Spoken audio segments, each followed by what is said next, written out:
बिस्मिल्लाहिर्रहमानिर्रहीम अस्सलाम वालेकुम वरहमतुल्लाहि वबरकातुहू। I hope you all will be fine. Allah पाक आप लोगों को ईमान, सेहत और तकवा की बेहतरीन हालतों में रखें। जी, तो हमने चैप्टर नंबर 5 स्टार्ट करना है अपना, जिसमें हम हैलोजेंस और नोबल गैसेस को स्टडी करेंगे। लेकिन आप लोगों को पता है कि हम पीरियोडिक टेबल में एक एक ग्रुप पे फोकस कर रहे हैं, तो आज हम हैलोजेंस को स्टडी करेंगे डिटेल में, और इंशाल्लाह ताला नेक्स्ट लेक्चर में हम नोबल गैसेस को स्टडी करेंगे। तो हैलोजेंस क्या होते हैं? हेल्स का मतलब होता है साल्ट एंड जिनेन का मतलब होता है जनरेट। ये ग्रीक वर्ड है हैलोजन, ठीक है। और हैलोजन का मतलब होता है साल्ट फार्मिंग एलिमेंट्स, ठीक है। तो ये ग्रीक जो है, इसका ग्रीक में हेलो और जिनेन से निकला ये लफ्ज़, हेल्स और जिनेन से।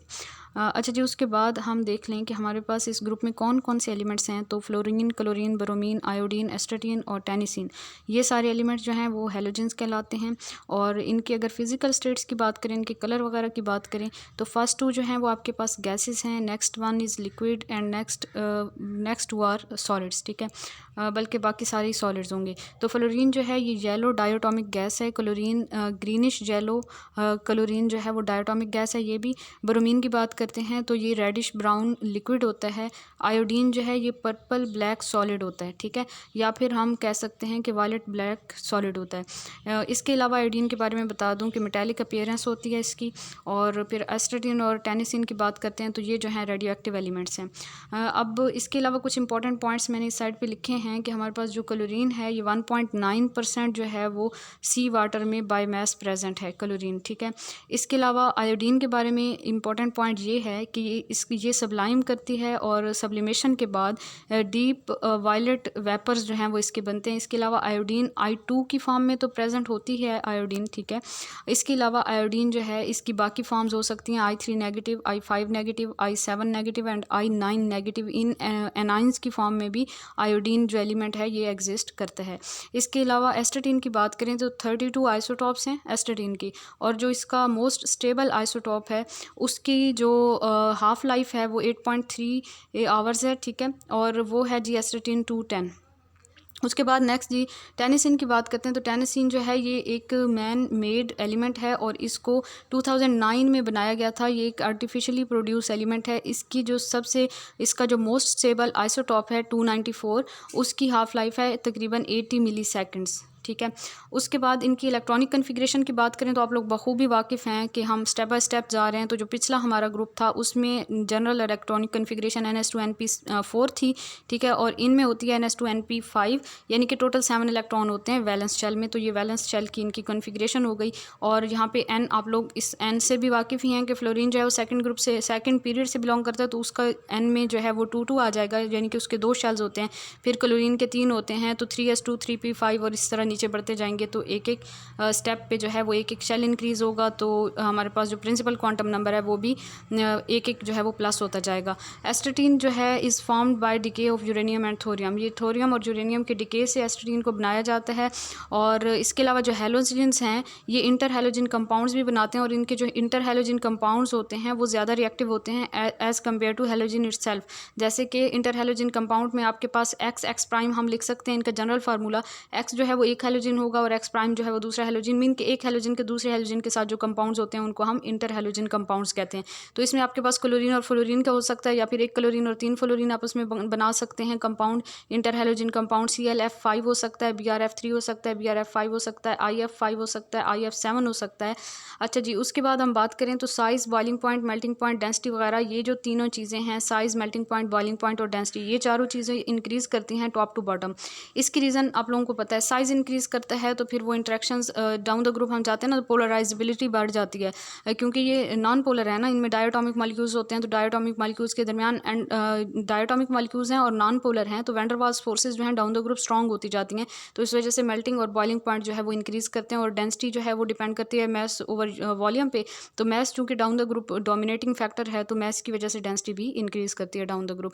उसके बाद आयनाइजेशन एनर्जी और इलेक्ट्रॉन अफिनिटी की इलेक्ट्रॉन एक्टिविटी की बात करते हैं। तो डाउन द ग्रुप जो है ये डिक्रीज़ करती हैं ये दोनों वैल्यूज़, क्योंकि साइज़ इंक्रीज़ करता है तो इफेक्टिव न्यूक्लियर चार्ज कम होता जाता है down the group, shielding effect बढ़ता जाता है। तो ये फैक्टर्स होते हैं जिसकी वजह से आयनाइजेशन एनर्जी और इलेक्ट्रोनेगेटिविटी की वैल्यूज़ जो हैं वो डिक्रीज़ करती हैं डाउन द ग्रुप। इसके अलावा इलेक्ट्रॉन अफिनिटी की बात करते हैं तो इलेक्ट्रॉन अफिनिटी में जो ट्रेंड है वो थोड़ा सा डिफरेंस हो जाता है कि यहाँ पे जो है फ्लोरीन को फर्स्ट पे आना था, फिर chlorine, then bromine and then iodine. अगर हम रेगुलर ट्रेंड की बात करें तो फ्लोरीन की जो है इलेक्ट्रॉन अफिनिटी सबसे ज़्यादा होनी चाहिए थी, then chlorine, then bromine and then iodine. लेकिन एक्सेप्शन आ गई कि क्लोरीन की इलेक्ट्रॉन अफिनिटी सबसे ज़्यादा। इलेक्ट्रॉन अफिनिटी मीन इलेक्ट्रॉन को अट्रैक्ट करने की जो एबिलिटी है, जो इलेक्ट्रॉन को अपनी तरफ खींचने की, या न्यूक्लियस की जो पावर है इलेक्ट्रॉन को अपनी तरफ अट्रैक्ट करने की, तो वो जो है क्लोरीन की ज़्यादा एज़ कम्पेयर टू बोरोमीन। क्योंकि बोरोमीन जो है वो सेकंड पीरियड से बिलोंग करने वाला एलिमेंट है और इसके 2 शेल्स होते हैं और छोटा साइज़ होता है। बहुत छोटा साइज़ होने की वजह से जो पहले इसके लॉन पेयर इसके अंदर प्रेजेंट होते हैं 3 लॉन पेयर, तो वो लॉन पेयर्स जो हैं बहुत ज़्यादा रिपल्शन काज कर रहे होते हैं इनकमिंग इलेक्ट्रॉन के लिए। तो इस वजह से फ्लोरीन के लिए जो है इनकमिंग इलेक्ट्रॉन को यूँ कह लें कि उसको जो है वो जगह देना पॉसिबल नहीं होता इतना ज़्यादा, तो साइज़ कम होने की वजह से, ठीक है, और इलेक्ट्रॉनिक रिपल्शंस की वजह से। तो इस वजह से इसके अलावा इसके पास वैकेंट डी ऑर्बिटल भी नहीं होता, ठीक है, और क्लोरीन के पास वैकेंट डी ऑर्बिटल भी होता है। तो ये रीजंस हैं जिसकी वजह से इलेक्ट्रॉन अफिनिटी जो है क्लोरीन की ज़्यादा एज़ कम्पेयर टू फ्लोरीन। और बाकी फिर जो है वो सेम मीन जनरल ट्रेंड जो है वो रेगुलर उसी तरह आएगा जैसे हम लोग पढ़ते हैं कि टॉप टू बॉटम क्या हो रहा है, डिक्रीज़ हो रहा है। ऑक्सीडाइजिंग पावर डिक्रीज़ करती है फ्रॉम टॉप टू बॉटम, ठीक है, और इसकी आपके पास ये जनरल ट्रेंड रेगुलर ट्रेंड आ जाएगा, फ्लोरीन, क्लोरीन, बोरोमीन और आयोडीन। सबसे ज़्यादा ऑक्सीडाइजिंग पावर फ्लोरीन की, देन क्लोरीन की, देन बोरोमीन की एंड देन आयोडीन की। उसके बाद बॉन्ड डिसोसिएशन एनर्जी की बात करते हैं तो क्लोरीन की सबसे ज़्यादा, बोरोमीन की उससे कम, फ्लोरीन की उससे कम और आयोडीन की उससे कम। अब यहाँ पे जो एक्सेप्शन आई है ना उसको आप लोग याद रखें कि फ्लोरीन जो है वो यहाँ पे आना था और ये 3rd नंबर पे आ गया, यानी कि क्लोरीन और ब्रोमीन से इसकी कम हो गई बॉन्ड डिसोसिएशन एनर्जी, क्योंकि इसका स्मॉल साइज़ है और इसमें लॉन पेयर रिपल्शन होती है। उसके बाद जी हेलोजेंस जो होते हैं वो स्किन पे अटैक भी कर सकते हैं और ब्रोमीन जो है उसकी वजह से स्किन के ऊपर बहुत सीवियर बर्न्स हो जाते हैं, स्किन जल जाती है, जो कि बहुत स्लोली रिकवर कर सकती है हमारी स्किन, ठीक है। उसके बाद जो हेलोजेंस हैं उनकी पंजेंट इरिटेटिंग स्मेल होती है, ऑर्डर होता है, और हेलोजेंस लार्ज एंड पॉजिटिव इनके स्टैंडर्ड रिडक्शन पोटेंशियल्स होते हैं। रिडक्शन पोटेंशियल की वैल्यू जो है वो मैंने आगे मेंशन की हुई है, वहाँ से आप लोग याद कीजिएगा। इलेक्ट्रोनेगेटिविटी की बात करें तो फ्लोरीन जो है वो मोस्ट इलेक्ट्रोनेगेटिव एलिमेंट है पूरे पीरियोडिक टेबल में। इसकी इलेक्ट्रोनेगेटिविटी की वैल्यू 4 होती है, जन क्लोरीन की 3 होती है, ब्रोमीन की 2.3 होती है और आयोडीन की 2.5 होती है। नेक्स्ट आ जाता है जी स्टैंडर्ड रिडक्शन पोटेंशियल की वैल्यू। मैं आप लोगों को अगर बता दूं तो स्टैंडर्ड रिडक्शन पोटेंशियल सबसे ज़्यादा फ्लोरीन का होता है, देन क्लोरीन का, देन ब्रोमीन का और देन आयोडीन का। डाउन द ग्रुप जो है वो स्टैंडर्ड रिडक्शन पोटेंशियल की वैल्यू जो है वो डिक्रीज़ करती जाती है। फ्लोरीन का नोट कर लें, फ्लोरीन का 2.87 होता है, ठीक है, प्लस 2.87, क्लोरीन का plus 1.36, bromine plus 1.07 and iodine plus 0.54। तो ये इनके स्टैंडर्ड रिडक्शन पोटेंशियल की वैल्यूज़ हैं, इनको याद कर लें। और वैसे ये मैंने आगे नोट्स में मेंशन भी किए हैं तो वहाँ से भी आप लोग देख लीजिएगा। इसके अलावा जो हेलोजेंस हैं ये डायटोमिक मॉलिक्यूल में एग्जिस्ट करते हैं, डायटोमिक मॉलिक्यूल की फॉर्म में, और इनकी इंटरमॉलिक्यूलर फोर्सेज जो होती हैं वो वैन डर वाल्स फोर्सेज होती हैं, वो इंक्रीज़ करती हैं down the group. Down the group size increase करता है, पोलराइजेबिलिटी बढ़ती है, तो इस वजह से इनकी जो इंट्रैक्शन फोर्सेज हैं वो भी बढ़ती जाती हैं। अकरेंस की बात करें तो ये फ्री स्टेट में नहीं एग्जिस्ट करते, अगर सोल्यूशन में एग्जिस्ट करेंगे भी सही तो fluoride, chloride, bromide, iodide ion की फॉर्म में एग्जिस्ट करेंगे। इसके अलावा जो इनके हैलाइड आयंस होते हैं ये वाटर सोलबल होते हैं और साल्ट्स की फॉर्म में पाए जाते हैं, साल्ट लेक्स में पाए जाते हैं। इसके अलावा अंडरग्राउंड साल्ट बेड्स में पाए जाते हैं। ओर्स की बात करें तो ओर्स लाजमी याद किया करें, इंपॉर्टेंट होते हैं पेपर पॉइंट ऑफ व्यू से। फ्लोरीन के ओर्स की बात करें तो फ्लोरस्पार जिसका फार्मूला होता है CaF2, ठीक है। फ्लोरीन के ओर्स यहाँ पे हमने 1, 2 एंड 3 ही पढ़ने हैं, ठीक है। फर्स्ट है फ्लोरस्पार जिसका फार्मूला होता है CaF2, उसके बाद है क्रायोलाइट जिसका फार्मूला होता है Na3AlF6, उसके बाद फ्लोर एपेटाइट है Ca5PO4 थ्राइज एंड F। एक और जगह भी मैंने देखा तो ये फार्मूला थोड़ा सा चेंज लगा, कैल्शियम को इन्होंने स्प्लिट करके एक कुछ कैल्शियम को पहले और कुछ को जो है वो बाद में लिखा Ca3PO4 ट्वाइस डॉट CaF2। तो इसको जो है वैसे हमारी FSC की बुक के अकॉर्डिंग ये वाला फार्मूला ठीक है, तो आप लोग इसी को ही याद कीजिएगा Ca5PO4 थ्राइज F, लेकिन आपके माइंड में होना चाहिए कि थोड़ा वो चेंज करके भी फार्मूला दे सकते हैं। क्लोरीन की बात करें तो क्लोरीन के जो ओर्स हैं वो आपके पास हेलाइट है, सोडियम क्लोराइड यानी कि, और ये साल्ट बेड्स में पाया जाता है, ब्राइन वाइल्स में, सी वाटर में पाया जाता है क्लोरीन, ठीक है। इसके अलावा क्लोरोएपेटाइट है जिसका फार्मूला होता है 3Ca3PO4 ट्वाइस CaCl2, यानी कि ये सेम फार्मूला है जो ऊपर हमने पढ़ा, यहाँ पे ये जो फ्लोरापेटाइट का था, ठीक है, यहाँ पे फ्लोरीन है ना, तो फ्लोरीन की जगह पे इसमें जो है वो क्लोरीन आ गया है। इसके अलावा कार्नलाइट है क्लोरीन का, KCl.MgCl2.6H2 हो। नेक्स्ट जी हमारे पास आ जाता है bromine. Bromine NaBr, KBr, MgBr2, ये जो सारे हैं इसके और हो गए। ब्राइन वेल्स में और सी वाटर वगैरह में ब्रोमीन प्रेजेंट है। आयोडीन की बात करते हैं तो NaIO3 है, NaIO3, NaIO4, ठीक है। ये deposits in Chile brine wells, इसके अलावा चिली ब्राइन वेल्स में भी ये पाया जाता है और इसी फॉर्म में पाया जाता है, ठीक है। ये जो सोडियम वाले साल्ट्स हैं इसके, जो आयोडीन है ना, इसको कलीची इसका एक है, ये और है, और कलीची क्या चीज़ है, ये इन दोनों का मिक्सचर है। इसको आप लोग बहुत अच्छे से याद कीजिएगा कि सोडियम नाइट्रेट और सोडियम आयोडेट, इन दोनों का जो मिक्सचर है इसको हम कलीची कहते हैं। और इसमें सोडियम आयोडेट जो है उसकी परसेंटेज जस्ट 0.2% होती है, ठीक है। और mixture of sodium iodate and sodium nitrate यहाँ पे मैंने ये मेंशन भी कर दिया है, और सोडियम आयोडेट जो है वो जस्ट 0.2% होता है इसमें।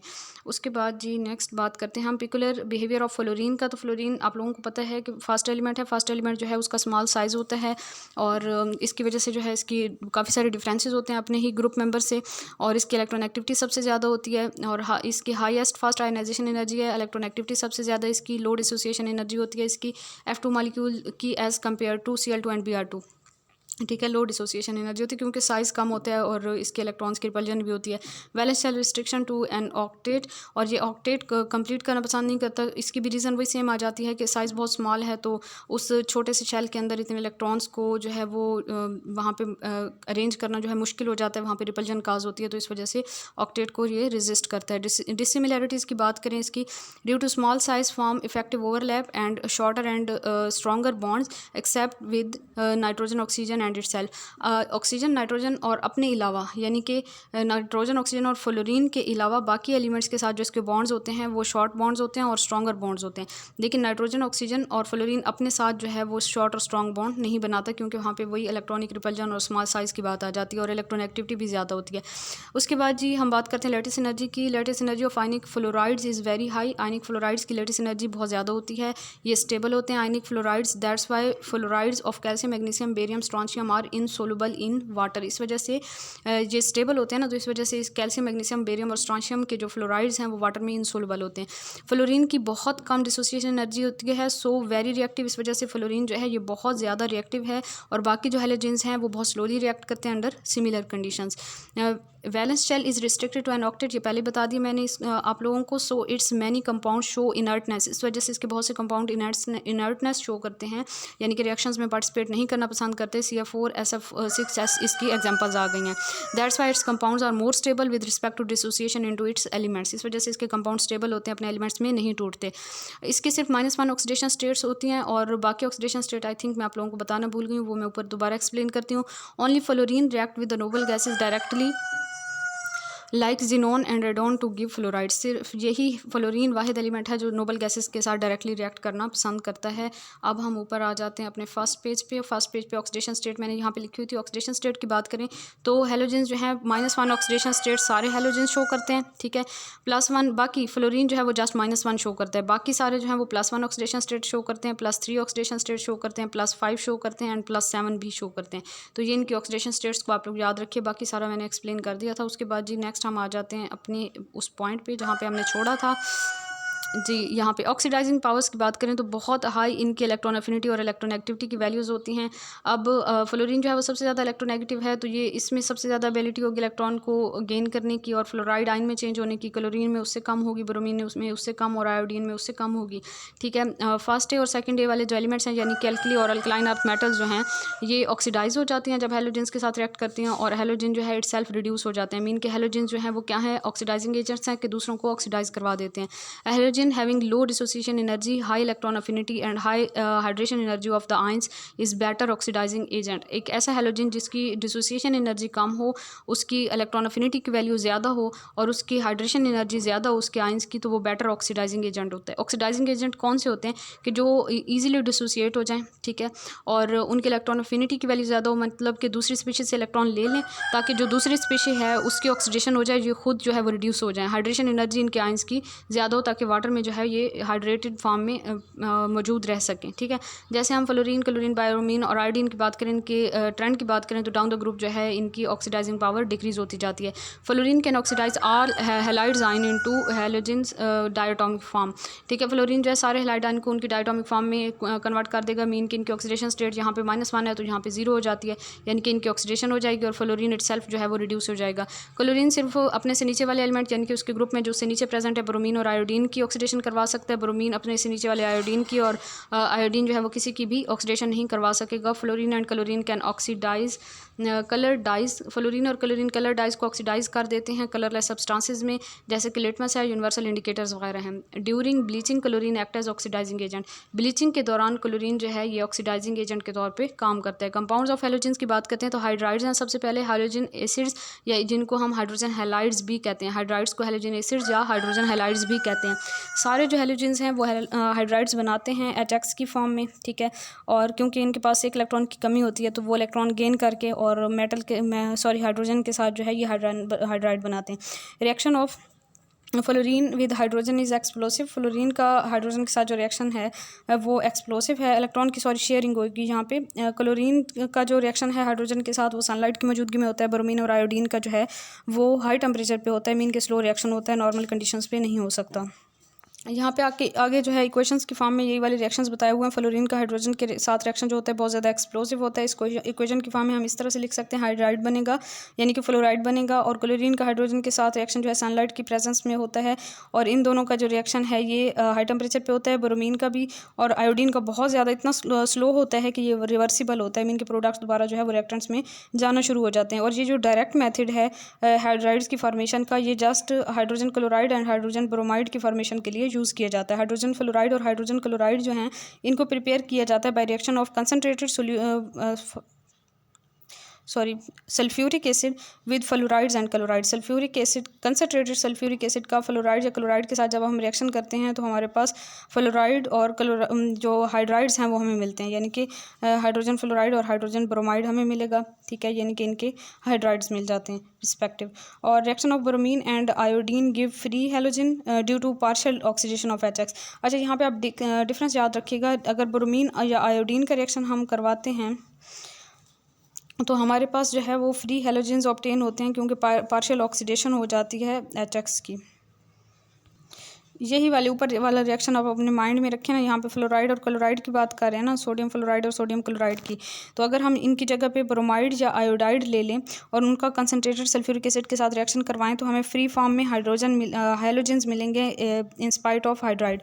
ठीक है, तो रीज़न क्या है इसमें, क्योंकि इसमें पार्शियल ऑक्सीडेशन हो जाती है हैलाइड की और वो फिर चेंज हो जाता है आगे फ्री हैलोजेंस में। Hydrogen halides give fumes in moist air and are strong irritants. ठीक है, hydrogen fluoride is colourless volatile liquid. Hydrogen chloride, hydrogen bromide and hydrogen iodide are colourless gases हैं। तो सारे कलरलेस, लेकिन HF जो है वो वोलेटाइल लिक्विड है। उसमें रीज़न आप लोग बखूबी वाकिफ़ होंगे कि हाइड्रोजन बॉन्डिंग प्रेजेंट होती है HF में। ठीक है, बाकी कलरलेस गैसेज हैं। मेल्टिंग, बॉइलिंग पॉइंट और heat of fusion, heat of vaporisation वगैरह जो है वो इस तरह से इस ऑर्डर में हो सकती है। हाइड्रोजन फ्लोराइड की सबसे ज़्यादा ये वैल्यूज़ हैं, then hydrogen iodide, then hydrogen bromide and then hydrogen chloride. अब रीज़न देखें कि इसमें जो है वो हाइड्रोजन बॉन्डिंग है, लेकिन HI जो है इसमें साइज़ की वजह से पोलराइजेबिलिटी बहुत ज़्यादा होती है, तो वैंडरवाल फोर्सेस बहुत ज़्यादा स्ट्रॉन्ग होती हैं। तो साइज़ का फैक्टर जो है यहाँ पे मैटर करता है, और वैंडरवाल फोर्सेस जो हैं या इंटरमॉलिक्यूलर फोर्सेस जो हैं वो स्ट्रॉन्ग होती हैं। तो इस वजह से सेकंड नंबर पे ये है, देन ब्रोमाइड और देन क्लोराइड। ठीक है, तो ये इनका सीक्वेंस याद रखिएगा और रीज़न याद रखिएगा। Dipole movement decrease from HCl to HI। Dipole movement जो है वो डाउन द ग्रुप डिक्रीज होगी। रिड्यूसिंग प्रॉपर्टीज़ की बात करते हैं तो हाइड्रोजन आयोडाइड की रिड्यूसिंग प्रॉपर्टीज सबसे ज़्यादा हैं, देन ब्रोमाइड की, then chloride and then fluoride की। और रीज़न ये है कि इसका साइज़ बड़ा होने की वजह से बॉन्ड लेंथ ज़्यादा होगी, उसको इजीली तोड़ा जा सकता है। इजीली तोड़ के हाइड्रोजन को किसी और स्पीशी में ऐड करवाया जा सकता है, और हाइड्रोजन की एडिशन को हम रिडक्शन कहते हैं। तो रिड्यूसिंग पावर सबसे ज़्यादा हाइड्रोजन आयोडाइड की, एंड देन डिक्रीज करती जाती है फ्लोराइड तक, मीन ऊपर की तरफ, जब बॉटम से टॉप की तरफ हम आते हैं। तो ठीक है, बॉन्ड डिसोसिएशन एनर्जी की बात करते हैं तो डिक्रीज करती है HF की सबसे ज़्यादा bond dissociation energy, and then HCl, HBr and HI, क्योंकि स्ट्रॉन्गेस्ट बॉन्ड होगा ना इसका HF का। एसिडिक स्ट्रेंथ की बात करते हैं तो इंक्रीज करती है acidic strength down the group. Acidic strength सबसे ज़्यादा एसिडिक कौन होगा, HI, जो कि इजीली H पॉजिटिव आयन देगा ना, तो वो सबसे ज़्यादा स्ट्रॉन्ग होगा और HI की बॉन्ड लेंथ सबसे ज़्यादा, बॉन्ड डिसोसिएशन एनर्जी सबसे कम। तो इस वजह से जो है ना ये इजीली H पॉजिटिव आयन दे देगा, तो ये सबसे ज़्यादा एसिडिक होगा और देन बाकी सारे जो हैं उनका सीक्वेंस इस तरह से होगा। स्टैंडर्ड रिडक्शन पोटेंशियल की वैल्यूज़ मैंने पहले आपको बता दी। फ्लोरीन की +2.87, chlorine +1.36, bromine +1.07 and iodine +0.54। Properties देखें HF की, तो कलरलेस वोलेटाइल लिक्विड है, स्ट्रॉन्गली फ्यूमिंग लिक्विड है। HF attacks glass, so it is handled in Teflon. ये ग्लास के ऊपर भी अटैक कर लेता है HF, बहुत ज़्यादा जो है वो स्ट्रॉन्ग है ये, ठीक है। तो इस वजह से जो है इसे टेफ्लॉन में जो है वो हैंडल किया जाता है। पॉलीटेट्राफ्लोरोइथाइलीन जिसको हम कहते हैं टेफ्लॉन के कंटेनर्स में इसे रखा जाता है। While in dry state it can be stored in copper और stainless steel containers under vacuum. लेकिन ड्राई स्टेट में हम इसे कॉपर के कंटेनर में या स्टेनलेस स्टील के कंटेनर में वैक्यूम के अंदर जो है वो स्टोर कर सकते हैं। Due to strong hydrogen bonding, इसमें स्ट्रॉन्ग हाइड्रोजन बॉन्डिंग होती है। इट इज़ विस्कस लिक्विड, इस वजह से ये गाढ़ा लिक्विड होता है, इसके मीन के मॉलिक्यूल करीब करीब होते हैं। Chains and rings of the HF are in of various sizes. HF के जो चेन्स या रिंग्स होते हैं वो बहुत ज़्यादा डिफरेंट साइजेस के होते हैं। Hydrogen bonding is less extensive than water की निस्बत इसमें हाइड्रोजन बॉन्डिंग जो है वो इतनी ज़्यादा नहीं होती। वाटर में पर मॉलिक्यूल जो है 4 हाइड्रोजन बॉन्ड बांध सकते हैं, तो HF में पर मॉलिक्यूल जो है वो 2 ही बनेंगे। एक फ्लोरीन आगे वाले मॉलिक्यूल के साथ बनाएगा तो हाइड्रोजन जो है वो पीछे वाले मॉलिक्यूल के साथ, तो हम कह सकते हैं कि 2 बन सकते हैं बॉन्ड, ठीक है। और इसके अलावा in vapour phase HF occur as associated molecule. Vapour phase में ये एसोसिएटेड मॉलिक्यूल की फॉर्म में एग्जिस्ट करता है ड्यू टू हाइड्रोजन बॉन्डिंग, यानी कि ये इसके हेक्सामर बनेंगे। मोनोमर है ये इसका गैसियस स्टेट में, और देन जो है वो हेक्सामर जो है इसका वेपर स्टेट में होगा साइक्लिक फॉर्म में, ठीक है। उसके बाद it is used as non aqueous solvent, इसे नॉन एक्वस सॉल्वेंट के तौर पर यूज़ किया जाता है। ये इसकी हाइड्रोजन बॉन्डिंग आपको दिखाई हुई है। HF का एक मॉलिक्यूल है, एक इधर से हाइड्रोजन बॉन्ड बन रहा है और एक दूसरी तरफ से बन रहा है, एक फ्लोरीन की तरफ से एक हाइड्रोजन की तरफ से। ऑक्साइड्स ऑफ हैलोजेंस की बात करते हैं तो इनडायरेक्ट मेथड से इनकी प्रिपरेशन की जाती है। फ्लोरीन के ऑक्साइड जो है OF2 है, यानी कि oxygen difluoride, O2F2 die oxygen difluoride. उसके बाद O3F2 ट्राई ऑक्सीजन डाइफ्लोराइड है। क्लोरीन के Cl2O यानी कि डाइक्लोरीन मोनोऑक्साइड है। ClO2 है क्लोरीन डाइऑक्साइड। Cl2O6 है जिसको हम कहते हैं क्लोरीन हेक्साऑक्साइड, और Cl2O7 है क्लोरीन हेप्टाऑक्साइड। तो ये टोटल जो है हमारे पास सारे फ्लोरीन और क्लोरीन के ऑक्साइड्स हो गए। ब्रोमीन के ऑक्साइड्स की बात करें तो Br2O है, यानी कि bromine monoxide. Br2O2 bromine dioxide है। BrO3 है, यानी जिसको हम Br3O8 भी लिखते हैं, ये ब्रोमीन ट्राईऑक्साइड है। और उसके बाद आयोडीन की बात करते हैं तो I2O4 iodine tetroxide, I4O9 iodine iodate जिसको कहते हैं, और I2O5 आयोडीन पेंटाऑक्साइड है। O3F2 की बात करें हम तो जो O3F2 है इसको बनाया जाता है फ्लोरीन और ऑक्सीजन गैसेस से, ठीक है। और इसके अलावा at 363 degree centigrade dark red viscous liquid की फॉर्म में एग्जिस्ट करता है, और 350 डिग्री सेंटीग्रेड पे रेडिश ब्राउन सॉलिड की फॉर्म में एग्जिस्ट करता है। टेम्परेचर हम थोड़ा सा डिक्रीज़ करते हैं तो ये लिक्विड से जो है वो सॉलिड में चेंज हो जाता है। इंपॉर्टेंट पॉइंट है जो इसका टेम्परेचर का इफेक्ट है इसके ऊपर, वो याद रखिएगा। इसके अलावा OF2 का स्ट्रक्चर आप देखें तो इसमें 105 जो है वो बॉन्ड एंगल होता है, और O2F2 का स्ट्रक्चर कुछ इस तरह से होता है। ऑक्साइड्स ऑफ क्लोरीन की बात करें तो अनस्टेबल हैं। ClO2 जो है ये ब्लीचिंग प्रॉपर्टीज़ रखते हैं और इसको डायरेक्टली प्रिपेयर नहीं किया जाता by chlorine and oxygen gases. ClO2 को प्रिपेयर किया जाता है by reducing NaClO3 with NaCl और SO2 और CH3OH इन स्ट्रॉन्गली एसिडिक सोल्यूशन, ठीक है। डायरेक्टली हम ऑक्सीजन और क्लोरीन से इसे नहीं प्रिपेयर कर सकते। NaClO3 का रिएक्शन करवाएंगे या तो NaCl के साथ या SO2 के साथ या CH3OH के साथ स्ट्रॉन्गली एसिडिक सोल्यूशन में, तो फिर जो है हमारे पास ClO2 जो है इसकी प्रिपरेशन होगी, यानी क्लोरीन डाइऑक्साइड की, ठीक है। ClO3 नेगेटिव आयन जो है, ClO3 नेगेटिव इसमें से आया हमारे पास, तो ClO3 नेगेटिव आयन का HCl हम NaCl ले लें तो उसमें से Cl नेगेटिव आयन आ जाएगा, और स्ट्रॉन्गली एसिडिक सोल्यूशन तो H पॉजिटिव आयन, तो इन सब का आपस में रिएक्शन होगा तो ClO2 बनेगा, साथ में क्लोरीन गैस और साथ में वाटर की प्रोडक्शन होगी। Also prepared by reacting concentrated sulphuric acid with KClO3 this reaction is violent. अच्छा जी, बहुत ज़्यादा फास्ट और बहुत ज़्यादा अनकंट्रोल्ड रिएक्शन होता है, और ऑक्जेलिक एसिड की अगर उसमें हम ऐड करते हैं फिर, ठीक है, इसको कंट्रोल करने के लिए, ठीक है। उसके बाद नेक्स्ट हमारे पास आ जाता है प्रॉपर्टीज़ ऑफ ClO2। रिएक्शन देख लीजिएगा, KClO3 + H2C2O4 ऑक्जेलिक एसिड है, प्लस H2SO4, तो K2SO4 H2CO2 एंड ClO2 जो है ये इसके प्रोडक्ट्स होंगे। फिर है properties of ClO2, pale yellow gas होती है क्लोरीन डाइऑक्साइड। इसको अगर हम गर्म करते हैं तो explodes to chlorine and oxygen, chlorine oxygen में चेंज हो जाएगी। सोलुबल इन वाटर है, stable in dark, decomposes slowly in water to HCl and HClO3, और ये पैरामैग्नेटिक एरोमेटिक है। इंपॉर्टेंट पॉइंट्स हैं, याद रखिएगा। Uses of ClO2 chlorine dioxide के यूजेस की बात करें तो इसे एज एन एंटीसेप्टिक यूज़ किया जाता है। फॉर प्योरिफिकेशन ऑफ वाटर की प्योरिफिकेशन के लिए यूज़ किया जाता है। Number 3 to bleach cellulose material को ब्लीच करने के लिए भी यूज़ किया जाता है। Cl2O7 जो है क्लोरीन हेप्टाऑक्साइड, इसको प्रिपेयर किया जाता है बाय डिहाइड्रेशन ऑफ HClO4 की डिहाइड्रेशन करवाते हैं with P2O5 at -10 degree centigrade. It is anhydride of HClO4। और हम कह सकते हैं कि ये एनहाइड्राइड है, डिहाइड्रेशन करवा रहे हैं ना HClO4 की, तो उसमें से वाटर का रिमूवल हुआ है, तो इस वजह से जो प्रोडक्ट हमारे पास बना है Cl2O7 उसको हम कहते हैं एनहाइड्राइड ऑफ HClO4। HClO4 का P2O5 के साथ यानी कि फास्फोरस पेंटॉक्साइड के साथ रिएक्शन करवाते हैं -10 डिग्री सेंटीग्रेड पे, तो डिहाइड्रेशन हो जाएगी और हमारे पास Cl2O7 यानी कि क्लोरीन हेप्टाऑक्साइड बनेगा। प्रॉपर्टीज़ की बात करें तो कलरलेस ऑयली लिक्विड है, एक्सप्लोजिव है, स्लोली रिएक्ट करता है वाटर के साथ और क्लोरस एसिड बनाता है HClO4, सॉरी परक्लोरिक एसिड बनाता है। HClO4 जो है ये परक्लोरिक एसिड है।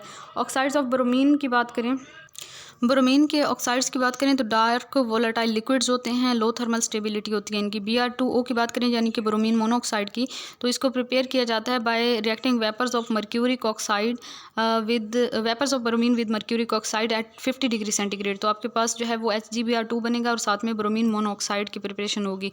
या फिर हम सस्पेंशन ले लें मर्क्यूरिक ऑक्साइड की और उसका ब्रोमीन के साथ रिएक्शन करवाएं CCl4 यानी कि इनर्ट सॉल्वेंट कार्बन टेट्राक्लोराइड की मौजूदगी में, तो आपके पास जो है वो HgBr2 बनेगा और साथ में ब्रोमीन मोनोऑक्साइड बनेगा। ये स्टेबल होता है in dark in CCl4 at -20 degree centigrade पे और इसके ऑक्सीडाइजिंग प्रॉपर्टीज़ होती हैं। ये बहुत इंपॉर्टेंट पॉइंट्स हैं, मीन कि ये हमारे FSC लेवल के हैं, तो एटलीस्ट आप लोगों को FSC तक का सिलेबस फिंगर टिप्स पे होना चाहिए, तभी मैं आप लोगों को थॉरली सब कुछ करवा रही हूँ कि कोई एक पॉइंट भी स्किप ना हो मैट्रिक FSC लेवल का, ठीक है। फिर हायर लेवल के कुछ कॉन्सेप्ट्स मैं अंदर ऐड कर देती हूँ कि हमें हायर लेवल की भी कुछ इंपॉर्टेंट बातें पता होनी चाहिए, ठीक है। इनऑर्गेनिक में मैं इतना ज़्यादा ऐड नहीं कर रही कि आप लोग जो है वैसे भी परेशान हैं कि इनऑर्गेनिक जो है उस पेपर में इतना ज़्यादा नहीं आता इनऑर्गेनिक में से, तो हम क्यों इतना ज़्यादा पढ़ें। पेपर में बेशक ना आता हो लेकिन आप लोगों को नॉलेज होना चाहिए। आप जिस पोस्ट के लिए तैयारी कर रहे हैं वहाँ आप जाएंगे तो आपको कोई भी सब्जेक्ट पढ़ाना पड़ सकता है, ऑर्गेनिक पढ़ानी पड़ सकती है, इनऑर्गेनिक फिजिकल, तो आप लोगों की कमांड होगी तो तब आप लोगों को मुश्किल नहीं होगी। और सबसे बड़ी बात ये कि उस प्रोसेस में से तो आप निकलेंगे ना, यानी कि इंटरव्यू तो देंगे, तो इंटरव्यू के लिए भी तो ये चीज़ें इंपॉर्टेंट हैं। तो ये सोच के किया करें, आगे अपने फ्यूचर को सोचा करें कि अभी से हमें ये सारी चीज़ें क्लियर हो जाएंगी, तो आगे जब हम जाके पढ़ाएंगे, पहली बात तो ये कि इंटरव्यू में अच्छे से पार्टिसिपेट कर सकेंगे। दूसरी बात ये कि इंशाल्लाह ताला जब हम ये पोस्ट हासिल कर लेंगे तो फिर हम अपने बच्चों को जब FSC लेवल के बच्चों को पढ़ाएंगे तो ये चीज़ें हमें बॉदर नहीं करेंगी, ये चीज़ें हमें ईजी लगेंगी और हम बग़ैर बुक यूज़ किए भी उन्हें लेक्चर जो है वो बोर्ड पे प्रोवाइड कर सकते हैं, जो कि एक बहुत अच्छे टीचर की निशानी होती है कि वो बुक में से रटवाए नहीं बच्चों को, बल्कि कुछ एक्स्ट्रा भी बता दे। और ये चीज़ें आपको पहले से आती होंगी तो फिर आप लोग कुछ एक्स्ट्रा मीन के एडवांस सर्चिंग करके और बच्चों को ज़्यादा अच्छा लेक्चर डिलीवर कर सकेंगे। तो इस तरह से एक अच्छी सोच के साथ, पॉजिटिव सोच के साथ अपनी स्टडी किया करें ताकि आप लोग मोटिवेटेड रहें और आप लोगों को कहीं और से मोटिवेशन ना लेनी पड़े और सेल्फ मोटिवेटेड रहें आप लोग, ठीक है, और आप लोगों का काम भी हो जाए जी। तो देखिए ऑक्साइड्स ऑफ आयोडीन की बात करते हैं। I2O5 जो है ये इंपॉर्टेंट है, iodine pentoxide. I2O4 and I2O9 जो हैं इन are considered as iodine आयोडेट्स salt like compounds, इनको आयोडीन आयोडेट्स कहा जाता है, यानी साल्ट लाइक कंपाउंड्स हैं।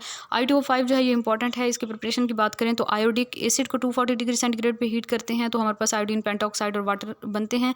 वाइट क्रिस्टलाइन सॉलिड है, स्टेबल है up to 300 degree centigrade, polymeric structure होता है इसका, इंसोल्युबल in organic solvents, react with water to form HiO3, ठीक है, react with H2S, HCl and CO as oxidising agent, यानी कि इन सब की ऑक्सीडेशन करवाएगा। Used for quantitative analysis of carbon monoxide, carbon monoxide की क्वांटिटेटिव एनालिसिस के लिए भी इसे यूज़ किया जाता है।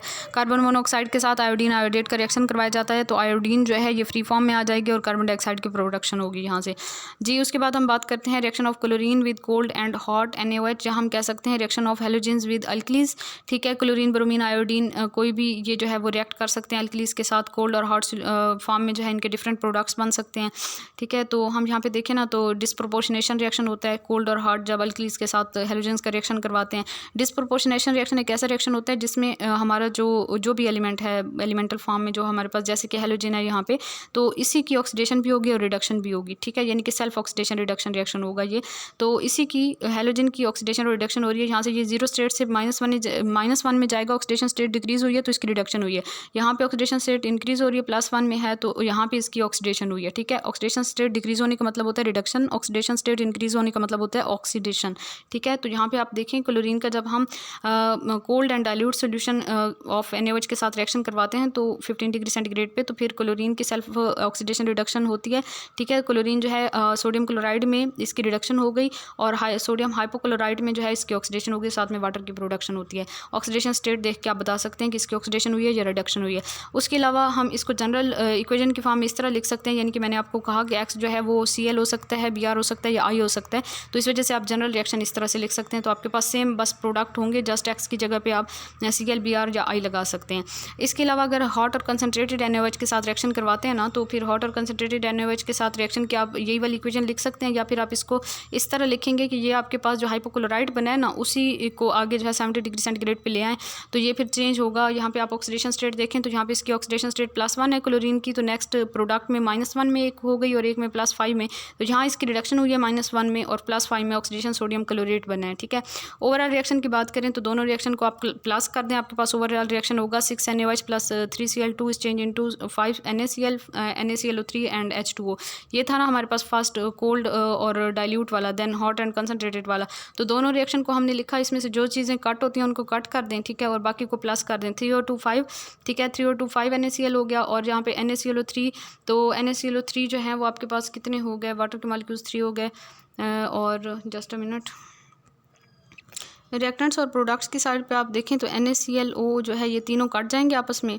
6 NaOH इसी तरह आ गया इधर, ओवरऑल रिएक्शन में 3 Cl2 भी उसी तरह आ गया, और NaCl सॉरी इसको नहीं काटना था, हमने काटना था जी इसको, ठीक है, NaClO को काटना था। NaCl ये 3 और ये 2 5 हो गए, ठीक है, और फिर NaClO3 उसी तरह आ गया और वाटर भी उसी तरह आ जाएगा, तो यहाँ पे 3 वाटर के मॉलिक्यूल्स आ जाएंगे, तो ओवरऑल रिएक्शन बन गया। ऑक्सी एसिड्स ऑफ हैलोजेंस की बात करें तो ऑक्सी एसिड जो होते हैं, an oxy acid molecule contain hydrogen linked to the halogen atom through oxygen atom. तो ये डेफिनेशन आप बता सकते हैं कि ऑक्सी एसिड जो होते हैं ऐसे मॉलिक्यूल्स होते हैं जिसमें एक हाइड्रोजन एटम जो है वो लिंक्ड होता है to halogen atom through oxygen atom, ठीक है, यानी डायरेक्टली हाइड्रोजन हैलोजन के साथ अटैच नहीं होगा, हाइड्रोजन होगा, फिर आगे ऑक्सीजन होगा और फिर हैलोजन होगा, ठीक है। तो ऐसे एसिड्स को हम ऑक्सी एसिड्स कहते हैं, जिसमें हाइड्रोजन जो है वो डायरेक्टली हैलोजन के साथ अटैच नहीं होता बल्कि ऑक्सीजन के थ्रू जो है वो लिंक्ड हुआ होता है। Stable oxy acids of fluorine do not exist, hydrogen fluoride has been prepared but is highly unstable. Generally oxy acids of the halogen exist only in aqueous solution in the form of their salts and they cannot be isolated. Important बातें, अच्छा जी, oxy acids बताए हुए हैं यहाँ पे, general formula बता दिया मैंने, उनके साल्ट्स बता दिए हैं और ऑक्सी एसिड्स के नेम और उनके साल्ट्स के नेम बताए हुए हैं, उनके ऑक्सीडेशन स्टेट्स बताई हुई हैं। तो ऑक्सी एसिड फर्स्ट हमारे पास HXO है, यानी कि X की जगह पे आप Cl लगा सकते हैं, Br लगा सकते हैं, डिपेंड करता है, ठीक है, कौन से ऑक्सी एसिड्स की आप बात कर रहे हैं, ठीक है। तो +1 ऑक्सीडेशन स्टेट होती है हैलोजन की इसमें, और इसको हम कहते हैं नेम जो इसका ऑक्सी एसिड्स का है वो हाइपोक्लोरस एसिड है, जिसमें एक ऑक्सीजन है उसको हाइपोक्लोरस एसिड कहते हैं, या फिर हेलिक 1 एसिड। हेलिक 1 जो है ये ऑक्सीडेशन स्टेट है हैलोजन की इसमें, इस ऑक्सी एसिड के अंदर, तो हेलिक 1 एसिड इसे कहेंगे, ठीक है। नेक्स्ट है HXO2। HXO2 में हैलोजन की ऑक्सीडेशन स्टेट +3 होती है, इसको हेलस एसिड कहते हैं, ठीक है, और या फिर इसको हम हेलिक 3 एसिड कहते हैं, +3 ऑक्सीडेशन स्टेट है हैलोजन की। और इनके रिस्पेक्टिव जो आपके पास साल्ट्स हैं ना, तो साल्ट्स को हम, साल्ट्स का फार्मूला होगा जहाँ पे हाइड्रोजन आ रहा है ना वहाँ पे हम मेटल लगा देंगे, ठीक है, यानी कि HXO साल्ट एसिड था उसका साल्ट होगा MXO, और HXO2 जो है ये आपके पास एसिड था तो उसका साल्ट होगा MXO2, यानी हाइड्रोजन को मेटल से रिप्लेस कर दें। उसके बाद जी इनके साल्ट्स के नेम की बात करें तो जो साल्ट है MXO इसको हम हाइपोहेलाइट कहेंगे, यानी कि क्लोरीन होगा तो हाइपोक्लोराइड और अगर ब्रोमीन होगा तो हाइपोब्रोमाइड, और इसी तरह जो इसका साल्ट है MXO2 इसको हम हेलाइट कहते हैं, यानी कि क्लोराइड, ब्रोमाइड, आयोडाइड वगैरह, ठीक है। उसके बाद जी आपके पास +5 ऑक्सीडेशन स्टेट वाला ऑक्सिक एसिड है HXO3, ठीक है, इसका नेम होता है हेलिक एसिड, और या फिर हम इसे हेलिक 5 एसिड भी कहते हैं, 5 ऑक्सीडेशन स्टेट है हैलोजन की। और इनके जो साल्ट्स होते हैं ना उनका फार्मूला हाइड्रोजन की जगह पे हमने मेटल लगा दी MXO3, और इनका नेम होता है एट, यानी कि क्लोरेट, ब्रोमेट, आयोडेट वगैरह। इसके अलावा नेक्स्ट है उसमें ऑक्सीडेशन स्टेट +7 है HXO4, ठीक है, HXO4, और इसका नेम होता है पर क्लोरिक एसिड, या फिर इसको हेलिक 7 एसिड भी कहते हैं, 7 ऑक्सीडेशन स्टेट है हैलोजन की, ठीक है। और इनके जो साल्ट होते हैं MXO4 इनको हम पर क्लोरेट या पर ब्रोमेट या पर आयोडेट वगैरह कहते हैं, ठीक है। आगे देखें, नेक्स्ट इन्हीं साल्ट्स को मैंने एक्सप्लेन किया था, जस्ट अ मिनट, यहाँ पे नहीं है, अच्छा जी, इन ऑक्सी एसिड्स को यहाँ पे एक्सप्लेन किया हुआ है कि कौन कौन से हैलोजेंस के कौन कौन से ऑक्सी एसिड्स होते हैं या नहीं होते हैं, उनका स्ट्रक्चर क्या होता है। ठीक है, तो ऑक्सी एसिड्स जो है, फर्स्ट ऑक्सी एसिड HXO, ठीक है, क्लोरीन का ऑक्सी एसिड होता है, ये ब्रोमीन का भी होता है, आयोडीन का भी होता है। यानी कि क्लोरीन का HClO होगा, ब्रोमीन का HBRO और आयोडीन का HIO, तीनों का स्ट्रक्चर सेम होगा, H के साथ हाइड्रो ऑक्सीजन और ऑक्सीजन के साथ क्लोरीन। ठीक है, क्लोरीन या ब्रोमीन या आयोडीन इस जगह पे। और लॉन पेयर्स देख लें, हाइड्रो ऑक्सीजन के ऊपर 2 लॉन पेयर और ब्रोमीन के ऊपर या क्लोरीन या आयोडीन के ऊपर जो है वो 3 लॉन पेयर आ जाएंगे। HXO2 इसमें आपके पास स्ट्रक्चर कुछ इस तरह से होगा कि बाकी सारा सेम है, बस क्लोरीन का जो है ऑक्सीजन के साथ जहाँ पे कोऑर्डिनेट कोवेलेंट बॉन्ड बन जाएगा, इन दोनों के ये नहीं होंगे। और HXO3 में आपके पास ये वाली सेम चीज़ होगी और ऊपर और नीचे जो है ऑक्सीजन के साथ जो है वो कोऑर्डिनेट कोवेलेंट बॉन्ड, और ब्रोमीन और आयोडीन के भी ये ऑक्सी एसिड्स होते हैं। नेक्स्ट आपके पास HXO4 है, और HXO4 यानी कि पारहेलिक एसिड आ गया, तो पारहेलिक एसिड में 3 जो है कोऑर्डिनेट कोवेलेंट बॉन्ड क्लोरीन के ऑक्सीजन के साथ बन जाते हैं। आयोडीन का भी ये वाला एसिड होता है, यानी कि पर आयोडिक एसिड।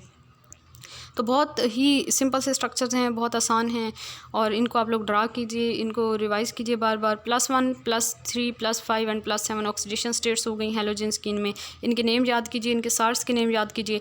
एसिडिक स्ट्रेंथ की बात करते हैं तो depending upon stability of the conjugate base, conjugate base की स्टेबिलिटी पे डिपेंड करता है कि कोई एसिड कितना स्ट्रॉन्ग है। जितनी उसकी कंजुगेट बेस स्ट्रॉन्ग होगी तो वो उतना वीक होगा। ठीक है, तो स्ट्रॉन्ग एसिड होगा वो उतना। तो आप देखें यहाँ पे आपके पास इसका ऑर्डर कुछ इस तरह से होता है, ये डिपेंड करता है इनके ऑक्सीडेशन स्टेट के ऊपर। सबसे ज़्यादा ऑक्सीडेशन स्टेट +7 वाला एसिड जो है वो सबसे ज़्यादा स्ट्रॉन्ग एसिड है, देन उससे कम +5 ऑक्सीडेशन स्टेट वाला, देन +3 वाला, या +1 वाला। ठीक है, या फिर आप कह सकते हैं कि जिसमें ऑक्सीजन आइटम सबसे ज़्यादा हैं, ठीक है, वो सबसे ज़्यादा स्ट्रॉन्ग, देन जिसमें कम है वो उससे कम, वो उससे कम, और नेक्स्ट उससे कम। ठीक है, फिर थर्मल स्टेबिलिटी की बात करें तो थर्मल स्टेबिलिटी का ऑर्डर सेम है। ठीक है, सबसे ज़्यादा स्टेबल जो है वो आपके पास लास्ट वन है, जो कि है परहेलिक acid, then हेलिक acid, then हेलस acid and then hypohalous acid. उसके बाद ऑक्सीडाइजिंग पावर की बात करें तो ये रिवर्स हो जाता है इनका सीक्वेंस ऑक्सीडाइजिंग पावर का। ऑक्सीडाइजिंग पावर का सीक्वेंस जो है वो क्यों रिवर्स होता है, ये आप लोग मुझे बताएंगे। थोड़ा सा सोचें इस बारे में कि क्यों रिवर्स होता है। Acidic strength of oxy acids of chlorine, bromine and iodine. Acidic strength की बात करते हैं, क्लोरीन, ब्रोमीन और आयोडीन तीनों को आपस में कंपेयर करें तो यहाँ पे आप इलेक्ट्रोनेगेटिविटी के पॉइंट को अपने माइंड में रख सकते हैं कि जो एसिडिक स्ट्रेंथ है वो इलेक्ट्रोनेगेटिविटी के डायरेक्टली रिलेटेड है। तो क्लोरीन ज़्यादा इलेक्ट्रोनेगेटिव है, ब्रोमीन उससे कम, आयोडीन उससे कम, तो इनका स्ट्रेंथ का ऑर्डर कुछ इस तरह से होगा। या फिर साइज़ के जो है हेलोजन के साइज़ के इन्वर्सली रिलेटेड है, तो साइज़ सबसे ज़्यादा जो है क्लोरीन का है, तो इस वजह से ये फर्स्ट पे है। सबसे कम साइज़ जो है वो क्लोरीन का है, उससे ज़्यादा जो है ब्रोमीन का, और उससे ज़्यादा आयोडीन का है। नेक्स्ट हम बात करते हैं पर क्लोरिक एसिड, लेकिन पीछे कुछ पॉइंट्स स्किप हुए थे, ये वाले इनको देख लेते हैं। Reaction of fluorine with alkali, fluorine का अल्कली के साथ रिएक्शन करवाते हैं कोल्ड और डाइल्यूट फॉर्म है, तो आपके पास डिफरेंट प्रोडक्ट बनते हैं as compare to chlorine, bromine and iodine. वो हमने जो है हॉट और कोल्ड कंडीशन में पीछे देख लिया। तो यहाँ पे फ्लोरीन के लिए डिफरेंट प्रोडक्ट्स होते हैं, तो ये आपने प्रोडक्ट्स याद रखने हैं। हॉट एंड कंसनट्रेटेड और कोल्ड और डाइल्यूट दोनों फॉर्म में NaF बनता है, वाटर बनता है, और यहाँ पे डिफरेंस आ जाता है OF2 cold and dilute form में, और हॉट और कंसनट्रेटेड फॉर्म में ऑक्सीजन गैस। तो ये फ्लोरीन के लिए इंपॉर्टेंट है, याद रखिएगा। Reaction of fluorine and chlorine with water, fluorine और क्लोरीन का वाटर के साथ रिएक्शन करवाते हैं तो इनके रिस्पेक्टिव HX बनेंगे, और साथ में जो है हमारे पास क्लोरीन की फॉर्म में HOCl बनेगा, और फ्लोरीन की फॉर्म में ऑक्सीजन और ओजोन गैसेस बनती हैं। ठीक है, नेक्स्ट पेज पे आ जाते हैं जी। नेक्स्ट पेज हमारे पास आ गया, पर क्लोरिक एसिड की डिटेल आ गई। इसकी प्रिपरेशन की बात करें तो इसको ऑब्टेन किया जाता है इन एक्वस सोल्यूशन के HClO4 का H2SO4 के साथ रिएक्शन करवाते हैं रिड्यूस फास्फोरस के प्रेजेंट में जब इनको हीट करेंगे तो KHSO4 बनेगा, साथ में HClO4 बनेगा, यानी कि पर हेलिक एसिड बनेगा या पर क्लोरिक एसिड बनेगा। डिस्टिलेशन ऑफ पर क्लोरेट विद कंसनट्रेटेड H2SO4, यानी कि इस रिएक्शन को हम क्या कह सकते हैं कि हमने डिस्टिलेशन करवाई है पर क्लोरेट की विद कंसनट्रेटेड H2SO4 के साथ। फिजिकल प्रॉपर्टीज़ की बात करें तो कलरलेस लिक्विड है, at normal pressure freezes at -112 degree Celsius. It boils with decomposition of at 90 degree centigrade, boil करता है 90 डिग्री सेंटीग्रेड पे, लेकिन डिकम्पोज भी हो जाता है। केमिकल प्रॉपर्टीज़ की बात करते हैं तो कोल्ड एंड डाइल्यूट HClO4 जो है, यानी कि पर क्लोरिक एसिड जो है कोल्ड एंड डाइल्यूट फॉर्म में बहुत वीक ऑक्सीडाइजिंग एजेंट होता है। हॉट और कंसनट्रेटेड स्टेट में जो है स्ट्रॉन्ग ऑक्सीडाइजिंग एजेंट होता है। डिजॉल्विंग स्ट्रेंथ भी इसकी इसी के साथ ऑक्सीडाइजिंग स्ट्रेंथ के साथ इंक्रीज हो जाती है। Strongest of all acids in aqueous solution, ठीक है, और प्योर फॉर्म में जो परक्लोरिक एसिड है decomposes explosively on heating, that's why it is stored and used as 67% solution in water. Pure form में जो है ये बहुत ज़्यादा एक्सप्लोसिव है, तो इस वजह से इसे जो है 67% इसका सोल्यूशन वाटर में यूज़ किया जाता है। It react with organic compounds विलेंटली, और ऑर्गेनिक कंपाउंड के साथ बहुत ज़्यादा शिद्दत के साथ ये रिएक्ट कर लेता है, और इसका यूज़ ये है कि इसको यूज़ किया जाता है एनालिटिकल रिएजेंट के तौर पे। अच्छा जी, उसके बाद हम नेक्स्ट आ जाते हैं कौन से पेज पे, नेक्स्ट जी हम आते हैं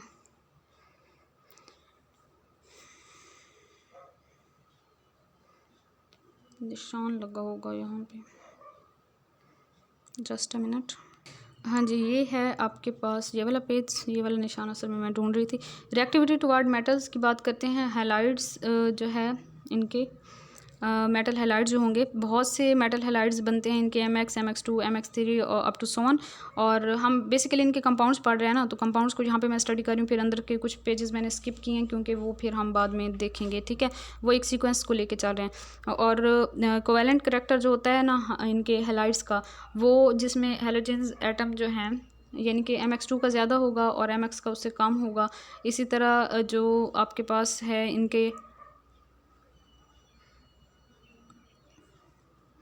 अगर डिफरेंट हैलोजेंस को कंपेयर करें ना, तो इसमें आपके पास इक्विवेलेंट करैक्टर डिपेंड करेगा इनके साइज़ के ऊपर, एनाइन के साइज़ के ऊपर। एनाइन का साइज़ इंक्रीज़ करता है डाउन द ग्रुप, तो डाउन द ग्रुप जो है वो आपके पास इक्विवेलेंट करैक्टर जो है वो इंक्रीज़ करता है इनका।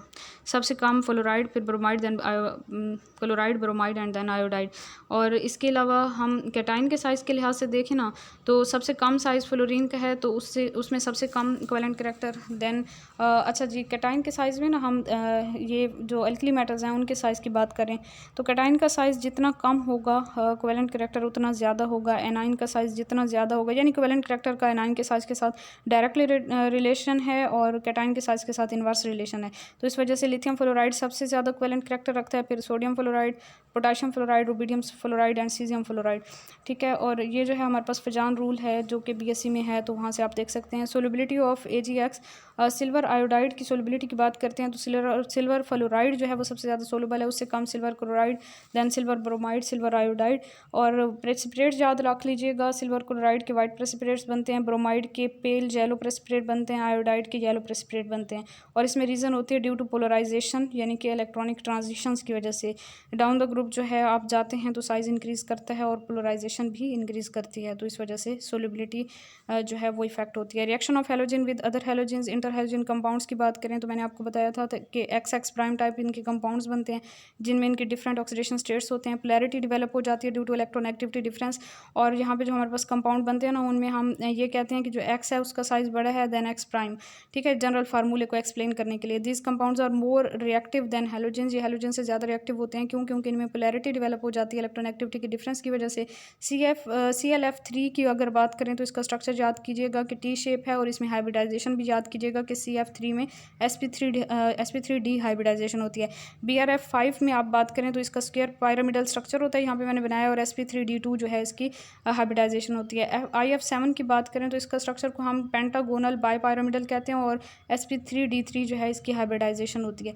इसके अलावा डीकन्स प्रोसेस जो है इसको यूज़ किया जाता है for manufacturing of chlorine at industrial level, ठीक है। और इसमें हम HCl का ऑक्सीजन के साथ रिएक्शन करवाते हैं CuCl2 की मौजूदगी में 450 डिग्री सेंटीग्रेड पे हो, तो क्लोरीन गैस और साथ में वाटर की प्रोडक्शन होती है। Cl2 जो है ये ऑक्सीडाइजिंग एजेंट है and bleaching agent in the presence of moisture. तो ये इंपॉर्टेंट कुछ पॉइंट्स होते हैं जो कि मैंने ऐसे टॉपिक के अलावा एक्स्ट्रा ऐड कर दिए होते हैं, तो ये आप लोग याद कीजिएगा। अब आ जाते हैं अपने मेन टॉपिक की तरफ जहाँ से हमने स्किप किया था। अच्छा जी, हमने पढ़ लिया था कहाँ तक, उस एक सैम्बल था यहाँ तक, ठीक है, मैंने ऐड भी किया है, तो यहीं पे ऐड किया। पेज बसल में रजिस्टर में आगे पीछे हो गया था। चलें नेक्स्ट हम देखते हैं। नेक्स्ट हमारे पास यही पेज आ रहा है। क्लोरीन का वाटर के साथ रिएक्शन करवा देंगे तो HCl और HOCl बनेगा। HOCl की ब्रेक डाउन होगी HCl में, और नेसेंट ऑक्सीजन प्रोड्यूस होगी जो कि ऑक्सीडेटिव ब्लीचिंग के लिए यूज़ होती है। ब्लीचिंग पाउडर जो होता है जिसका फार्मूला होता है CaOCl, ठीक है, ये जिसको हम CaOCl2 भी लिखते हैं। इसका फार्मूला याद कीजिएगा, दोनों फार्मूले याद कीजिएगा। यहाँ पे इसको ओपन करके लिखते हैं और यहाँ पे Cl2 दोनों को क्लोज कर दिया। प्रिपरेशन की बात कर रहे हैं तो जो ब्लीचिंग पाउडर है उसको हेज़न क्लेवर मेथड से, ओल्ड मेथड है, इससे भी प्रिपेयर किया जाता है या फिर बेकमैन्स मेथड मॉडर्न मेथड है ये वाला, इन दोनों मेथड से प्रिपेयर किया जाता है। हाइजेनक्लेवर मेथड क्या होता है, इसका सारा जो है वो कंस्ट्रक्शन वगैरह और इसका सारा ऑपरेटर्स और सब कुछ बताया हुआ है, मैंने यहाँ पे आपको रीड करके बता देती हूँ। 4 to 8 आयरन सिलेंडर्स लगे हुए होते हैं, वन अबव अदर, एक दूसरे के ऊपर प्लेस होते हैं। ये प्लेस्ड हॉरिजेंटली, इनको हॉरिजेंटली फिट किया हुआ होता है इन सिलेंडर्स को, इंटरकनेक्टेड थ्रू पाइप्स, और ये एक दूसरे के साथ इंटरकनेक्टेड होते हैं पाइप्स के जरिए। और हर एक हॉरिजेंटल सिलेंडर के अंदर जो है वो स्टीरर लगा हुआ होता है। अपर वन हैज़ हॉपर, ऊपर वाले बिल्कुल जो ऊपर वाला सिलेंडर है उसके अंदर हॉपर होता है टू इंट्रोड्यूस स्लैक लाइम, ताकि उसमें स्लैक लाइम डाला जाए। वहाँ से जो सबसे लोअर होता है उसमें एक इनलेट होती है फॉर क्लोरीन, ताकि वहाँ से क्लोरीन गैस को अंदर दाखिल किया जाए, और एक आउटलेट होती है लास्ट वाले में टू कलेक्ट ब्लीचिंग पाउडर, ताकि वहाँ से ब्लीचिंग पाउडर को कलेक्ट कर लिया जाए। Slack lime is transported from one two other cylinder bye rotating stirrers, rotating stirrers के जरिए स्लैक लाइम को एक सिलेंडर से दूसरे सिलेंडर में ट्रांसफर किया जाता है, और क्लोरीन को इंट्रोड्यूस किया जाता है बॉटम वाले सिलेंडर से जहाँ पे इनलेट थी क्लोरीन के लिए, और क्लोरीन ऊपर की तरफ उठती है और फिर उसका लाइम के साथ रिएक्शन होता है तो ब्लीचिंग पाउडर की प्रोडक्शन हो जाती है। ये इक्वेशन याद कर लीजिएगा, स्लैक लाइम का क्लोरीन के साथ CaOCl ये ब्लीचिंग पाउडर और साथ में वाटर की प्रोडक्शन होती है।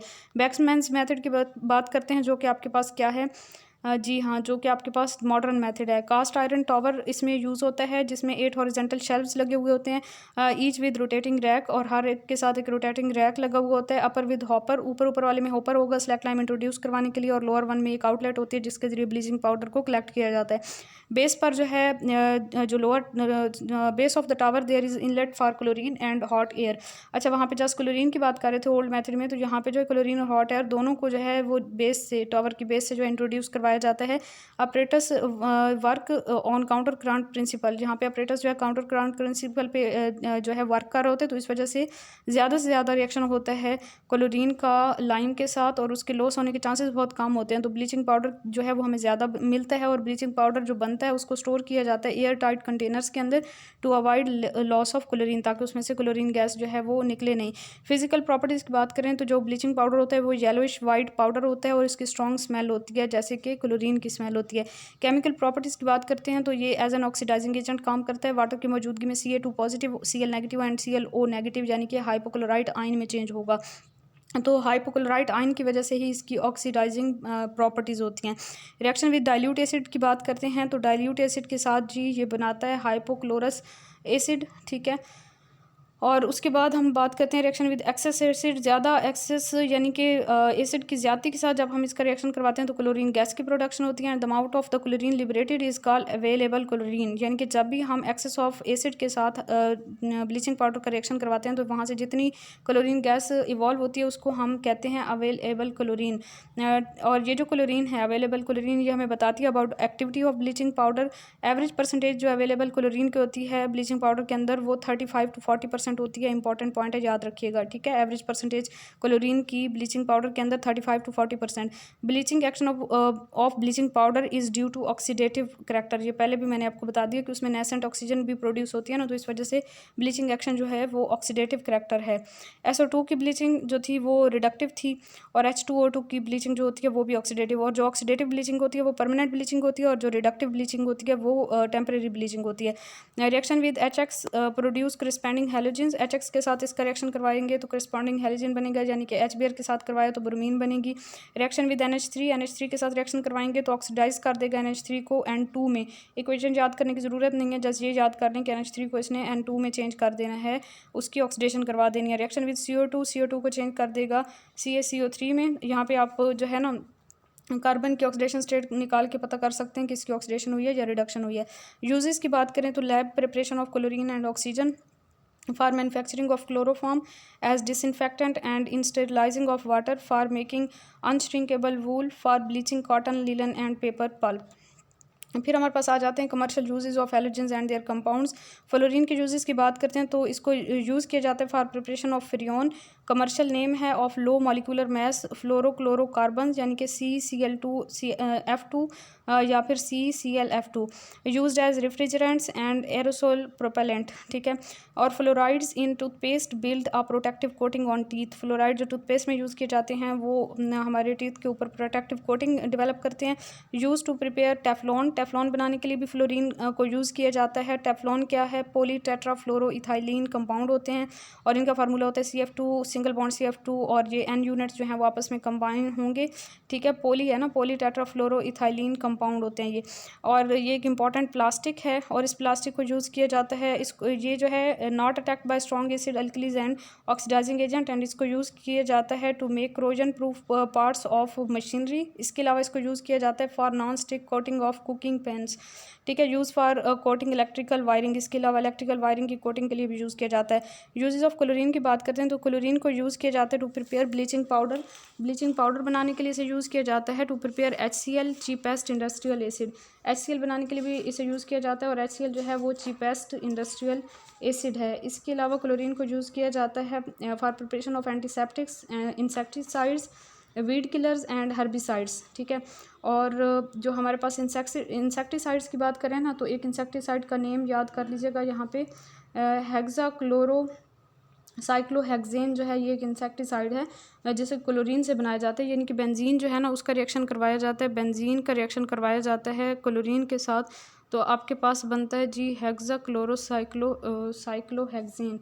तो यहाँ पे हर एक कार्बन के साथ एक एक क्लोरीन एटम जुड़ जाएगा, तो इस स्ट्रक्चर को हम कहते हैं हेक्साक्लोरोसाइक्लोहेक्सेन। और ये जो हेक्साक्लोरोसाइक्लोहेक्सेन है इसको इंसेक्टिसाइड के तौर पे यूज़ किया जाता है, ठीक है, हेक्साक्लोरोसाइक्लोहेक्सेन।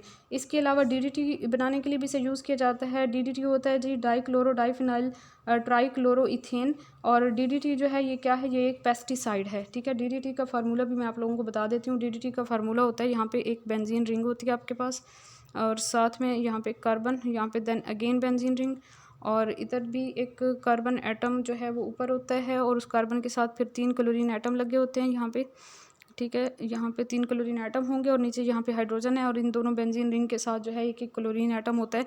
इस स्ट्रक्चर को हम कहते हैं DDT का स्ट्रक्चर है ये, उसको हम डाइक्लोरोडाइफिनाइल, ठीक है, डाइक्लोरोडाइफिनाइल ट्राइक्लोरोइथेन, डाइक्लोरो, ठीक है, कलर चेंज करके बता देती हूँ, ये डाइक्लोरो, ये डाइफिनाइल, फिर ट्राइक्लोरो और है आपके पास इथेन, ठीक है, यहाँ पे ये इथेन है।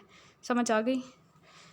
उसके बाद जी नेक्स्ट हमारे पास आ जाता है for preparation of antiseptic, insecticides, weed killers and herbicides, for preparation of polyvinyl chloride PVC plastic, to prepare इसमें क्लोरोफार्म कार्बन टेट्राक्लोराइड जिनको सॉल्वेंट्स के तौर पे यूज़ किया जाता है, used as disinfectant in swimming pools and water treatment plants, यानी कि स्टरलाइजिंग ऑफ वाटर के लिए यूज़ किया जाता है। It is used in layer test of bromine and iodine in qualitative analysis, qualitative analysis में आयोडीन और ब्रोमीन के लेयर टेस्ट के लिए भी इसे यूज़ किया जाता है, ठीक है। ये मेंशन कर लीजिएगा, मैंने यहाँ पे मेंशन नहीं किया था। यूज ऑफ ब्रोमीन की बात करते हैं तो it is use to prepare ethylene dibromide जिसका फार्मूला C2H4Br2 होता है, which is added to leaded gasoline to prevent deposition of the lead oxide and lead sulfate in engine, used as fungicides, used as silver bromide in photography। Iodine के uses की बात करते हैं तो इनको pharmaceutical industry में use किया जाता है in manufacturing of tincture of iodine and Iodex added as sodium iodide and potassium iodide to table salt, table salt में इसे यूज़ किया जाता है। आयोडाइज साल्ट जिसको हम कहते हैं, और diet with insufficient iodine leads to the enlargement of the thyroid यानी कि ग्वाटर डिजीज़ हो सकती है। इसके अलावा हालोथेन का स्ट्रक्चर याद कीजिएगा जिसको एनेस्थेटिक के तौर पे यूज़ किया जाता है। हालोथेन का स्ट्रक्चर होता है CF3 बॉन्ड CH और CH के साथ कार्बन के साथ क्लोरीन का बॉन्ड भी होता है और ब्रोमीन का बॉन्ड भी होता है। और इसके स्ट्रक्चर को अगर हम हालोथेन के स्ट्रक्चर को अगर हम ओपन करके लिखें तो कुछ इस तरह से लिखेंगे, कार्बन के साथ 3 फ्लोरीन के बॉन्ड होते हैं, आगे कार्बन के साथ, एक क्लोरीन के साथ, एक ब्रोमीन के साथ और एक हाइड्रोजन के साथ, तो इसको हम हेलोथेन कहते हैं या फिर 1 ब्रोमो 1 क्लोरो 2 ट्राईफ्लोरोइथेन भी कहते हैं। उसके बाद जी next reaction of I2O5 iodine pentoxide का कार्बन मोनोऑक्साइड के साथ रिएक्शन करवाते हैं। एस्टिमेशन ऑफ कार्बन मोनोऑक्साइड के लिए ये टेस्ट किया जाता है। I2O5 plus CO is change into I2 plus CO2। I2 का फिर अगेन जो है वो Na2S2O3 के साथ रिएक्शन करवाएंगे तो सोडियम आयोडाइड और Na2S4O6 बनेगा। Ki3 negative contain 3 types of the bonds, इसमें Ki3 नेगेटिव में टाइप्स ऑफ बॉन्ड पूछे जा सकते हैं, 3 टाइप होते हैं, यानी कि पोटाशियम और आयोडीन के दरमियान जो है यहाँ पे जो है आयनिक बॉन्ड होता है, आयोडीन और आयोडीन के दरमियान कोऑर्डिनेट कोवेलेंट बॉन्ड, और यहाँ पे आयोडीन और आयोडीन के दरमियान कोवेलेंट बॉन्ड होता है, ठीक है। उसके बाद जी नेक्स्ट कुछ भी नहीं है, ये हमारा चैप्टर कंप्लीट हो गया। ये हैलोजेंस का चैप्टर अल्हम्दुलिल्लाह कवर हो गया। अच्छा जी, इसके अलावा 1-2 पॉइंट्स और हैं जो कि आप लोग अपने पास मेंशन कर लीजिएगा। ये है जी क्लोरीन गैस जो है इसको डिस्कवर किया था पहली बार शैली ने। शैली एक साइंटिस्ट थे, उन्होंने क्लोरीन गैस को डिस्कवर किया था। और क्लोरीन गैस जो है इसको हम स्टैनिक एलिमेंट भी कहते हैं, यानी कि शैतानी एलिमेंट, क्योंकि इसे बहुत सी पॉइजनस गैसेस बनाने के लिए यूज़ किया जाता है, जैसे कि टीयर गैस है या मस्टर्ड गैस है। ठीक है, इसके अलावा क्लोरीन को प्रिपेयर किया जाता है बाई कास्टनर केल्नर सेल या फिर नेल्सन सेल, जिसको हम डायफ्राम सेल कहते हैं। ठीक है, ब्राइन को यूज़ करके ना क्लोरीन को और वो सोडियम मेटल की प्रोडक्शन की जाती है। तो ये क्लोरीन के बारे में 3 इंपॉर्टेंट पॉइंट्स थे, इनको याद कीजिएगा कि क्लोरीन को किसने डिस्कवर किया, क्लोरीन को स्टैनिक एलिमेंट क्यों कहते हैं, और क्लोरीन को कौन कौन से सेल्स के ज़रिए जो है वो प्रिपेयर किया जाता है। तो ये हमारा आज का लेक्चर था। आई होप आप लोगों ने यकीनन कुछ ना कुछ सीखा होगा। ठीक है, तो अपना बहुत सारा ख्याल रखिएगा, दुआ में याद रखिएगा और अपने हकूक़ और फ़राइज़ को बखूबी अंजाम देते रहिए। दुनिया के साथ साथ अपने आखिरत के इम्तिहान की भी तैयारी करते रहिए। 5 वक्त की नमाज़ लाजमी पढ़ें, कुरान पाक को अपनी ज़िंदगी का हिस्सा बना लें और दुआ में याद रखें। जज़ाकल्लाहु खैर। अल्लाह हाफ़िज़।